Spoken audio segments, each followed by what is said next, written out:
Make in India का धमाल, 90 देशों में भारतीय हथियारों की धूम।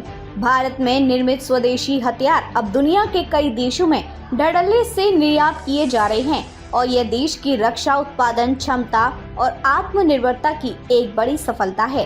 पिछले एक दशक में भारत के रक्षा निर्यात में 30 गुना से अधिक की वृद्धि हुई है, जो देश की बढ़ती तकनीकी क्षमताओं और अंतर्राष्ट्रीय बाजार में इसके मजबूत दावे को दर्शाता है। 90 से अधिक देशों में निर्यात हो रहे भारतीय हथियार। वर्तमान में भारत लगभग 90 देशों को सैन्य हार्डवेयर निर्यात कर रहा है।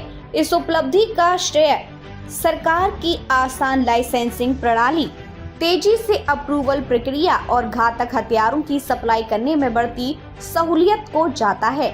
अमेरिकी बाजार भारतीय रक्षा निर्यात का सबसे बड़ा गंतव्य बनकर उभरा है। इसके साथ ही भारत अफ्रीका और अन्य देशों को भी डिफेंस गुड्स सप्लाई करने के लिए आसान क्रेडिट और डिप्लोमेटिक प्रयासों पर जोर दे रहा है। FY25 की पहली तिमाही में रक्षा निर्यात में 78% तक का उछाल। रक्षा मंत्रालय के आंकड़ों के अनुसार 2024 से 2025 की पहली तिमाही में रक्षा निर्यात में 78% का उछाल देखा गया है। अप्रैल जून की अवधि में निर्यात की कुल राशि 6,915 करोड़ रुपए पहुंच गई, जो पिछले वर्ष की इसी अवधि में 3,885 करोड़ रुपए थी।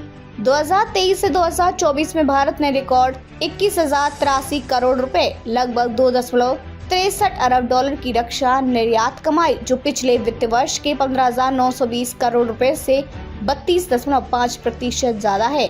क्या निर्यात कर रहा है भारत? हालांकि रक्षा मंत्रालय ने किसी विशेष देश या उत्पाद के निर्यात का विवरण साझा नहीं किया है, लेकिन रिपोर्ट्स के अनुसार भारत का रक्षा निर्यात व्यापक और विविध है।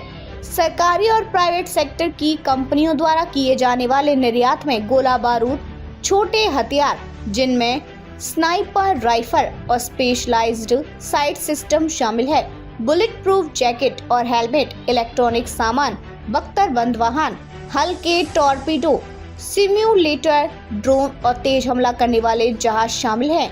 अमेरिका बना सबसे बड़ा defence export destination. America Bharat के रक्षा निर्यात का सबसे बड़ा आयातकार बनकर उभरा है, जो भारत के कुल रक्षा निर्यात का लगभग 50% हिस्सा है। म्यांमार भी भारतीय रक्षा निर्यात, विशेषकर फ्यूज और गोला बारूद के लिए एक महत्वपूर्ण डेस्टिनेशन रहा है। इसके अलावा इजराइल और आर्मेनिया जैसे देश भी हाल ही के वर्षों में भारतीय रक्षा उत्पादों के महत्वपूर्ण खरीदार बने हैं। भारत ने फिलीपींस के साथ ब्रह्मोस कॉन्ट्रैक्ट और आर्मेनिया के साथ तोपखाने और एयर डिफेंस सिस्टम के लिए बड़े टिकट वाले स्टैंड अलोन डील्स पर हस्ताक्षर किए हैं। भारत का ये विकास रक्षा क्षेत्र में उसकी तकनीकी विशेषज्ञता और वैश्विक बाजार में उसकी प्रतिस्पर्धा को मजबूत कर रहा है, जिससे देश की सुरक्षा और सामरिक स्थिति और अधिक मजबूत हो रही है।